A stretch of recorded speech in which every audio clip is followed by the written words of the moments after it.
বিএনপির ভারপ্রাপ্ত চেয়ারম্যান তারেক রহমান বলেছেন, দেশ স্বৈরাচার মুক্ত হয়েছে, তবে গণতান্ত্রিক অধিকার পুনঃপ্রতিষ্ঠায় এখনো অনেক পথ বাকি।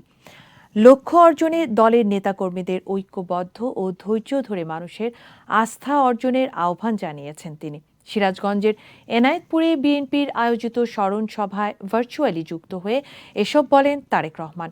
বলেছেন, জনগণের ভাগ্য পরিবর্তনে শুধু রাজনৈতিক অধিকার অর্জনই নয়, অর্থনৈতিক মুক্তিও নিশ্চিত করতে হবে। স্বৈরাচার শেখ হাসিনা হটাও আন্দোলনে শহীদদের স্মরণে জেলা বিএনপি আয়োজিত সমাবেশ রূপ নেয় জনসভায়। লন্ডন থেকে তারেক রহমান যখন ভার্চুয়ালি যুক্ত হন, তখন লোকারণ্য এনায়েতপুরের ইসলামিয়া উচ্চ বিদ্যালয় মাঠ। তিল ধারণের ঠাঁই ছিল না সেখানে। ছাত্র জনতার আন্দোলনে স্বৈরাচার শেখ হাসিনা পালিয়ে যেতে বাধ্য হয়েছে উল্লেখ করে বিএনপির ভারপ্রাপ্ত চেয়ারম্যান তারেক রহমান বলেন, মানুষের আত্মত্যাগ তখনই সফল হবে যেদিন ভোটের অধিকার প্রতিষ্ঠিত হবে।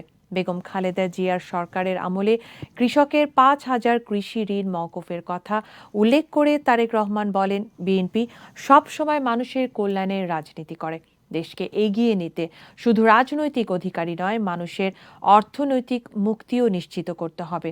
দেশের মানুষ বিএনপির দিকে তাকিয়ে আছে মন্তব্য করে নেতাকর্মীদের তাদের আস্থা অর্জনে কাজ করার পরামর্শ দেন বিএনপির ভারপ্রাপ্ত চেয়ারম্যান।